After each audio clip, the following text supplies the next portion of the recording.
Welcome to my review of Tales from the Darkside, The Devil's Advocate.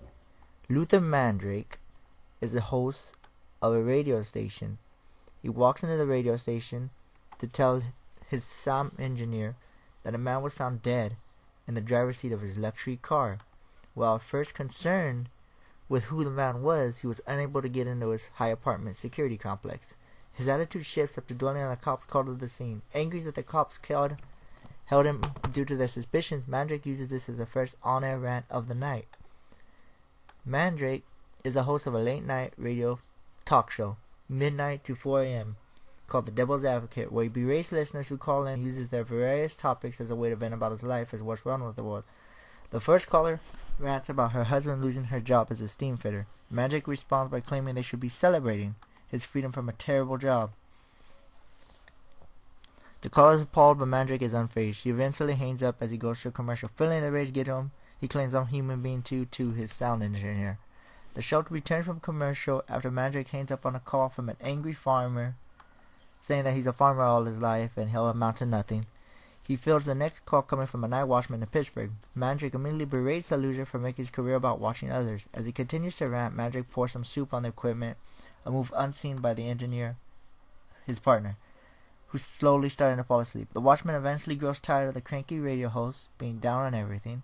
This causes Mandrake to snap and relay the truth about his family. His mother died in a plane crash. His father died on a unit picker line. His wife is in a coma after a bad reaction to medical treatment, and his son was a passenger in a fatal DUI crash. As he rants, Mandrake regrets to grow long hairs on his face. The watchman is sorry for what happened to his family, but not excuse Mandrake's hurtful ways. The watchman says he's done listening to the show and persuades other listeners to do the same. He calls Mandrake the devil himself and prays that Mandrake in that radio station forever before hanging up, rot in hell. After noticing that the engineer has mysteriously disappeared, Mandrake goes to a commercial. The next handful of calls, Mandrake talks about returning from a commercial, confused and do not disturb him. The first caller insists she doesn't have a radio or phone, but felt compelled to somehow call in to Mandrake to let him know that he's a real man. The next caller rants about the Spanish-American War and his issues with President Wilson. The next caller wants to talk about Nazis and concentration camps. Mandrake hangs up on him, directly asks his next caller what the date is. She replies with the June 17th, 1967. He quickly hangs up on her, thinking his callers are gaining up on him. Mandrake suddenly realizes that both the engineers has vanished. Panicked, he tried to make an outside call, only no one realized he can only receive calls from inside the station. The switchboard lights up with an overwhelming amount of calls as his hands start to hideously mutate. A booming voice, not coming from a phone call, speaks to Mandrake, commending him for making the best of things no matter what. The voice, claiming to be Mandrake's boss, congratulates him on 13 years of service and claims he couldn't have asked for a better advocate. The boss also says that the tragedy Mandrake's families were put through helped him get to this point. Confused, Mandrake listens to the emergency broadcasting reporting his own suicide in the driver's seat of his own parked car in the garage of his luxury apartment complex. He realizes he really is the devil's advocate. And the next act, Mandrake slowly starts to transform into a demon, where his new radio station home is to forever be in hell. Now, as for the episode plot, I like it. It starts off slow, but it picks up. It's really good. It starts off slow, but it's really good. And the plot, it like I said, it starts off slow, but it makes you wonder, like, what is really going on, what's really real.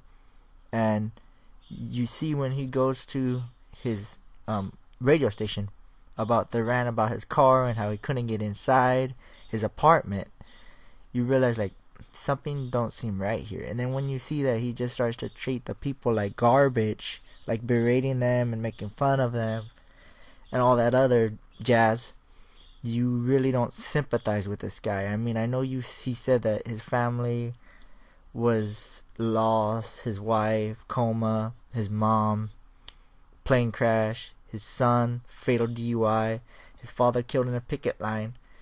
You see, like, a man that's kind of about ready to snap, and you don't really have sympathy for the guy. And as soon as the episode progresses, like when the last guy, the Pittsburgh guy, tells him, "Hey, you're an awful man. I know you had trouble with your life, da da da da, but you're gonna rot in hell because you treat people like garbage." It's kind of like irony. Like after that, he realizes that his sound guy's not there. He don't know where he's at. It's completely dark. There's hella phone calls. He's getting phone calls from out of different time periods, different time zones, all that. And he's wondering like what the hell's going on. And then when you realize that the dude actually committed suicide because he couldn't deal with the negative no more, and he's actually now working for the devil himself in hell, it's just beautiful irony in this episode. And you really don't feel sorry for the guy. Well, I hope you like this episode of Tales from the Dark Side, The Devil's Advocate. I personally like this one. It was a good one. It starts off slow, but it's very good. Comment, rate, and subscribe, and I will make a new one pretty soon. And I hope you like these videos. Thank you. Have a good day. And be careful with this coronavirus, everybody. Just do precautions. Be cautious. Wash your hands. Just take it easy. Because this virus is fatal. You get it, and yeah, just take it easy.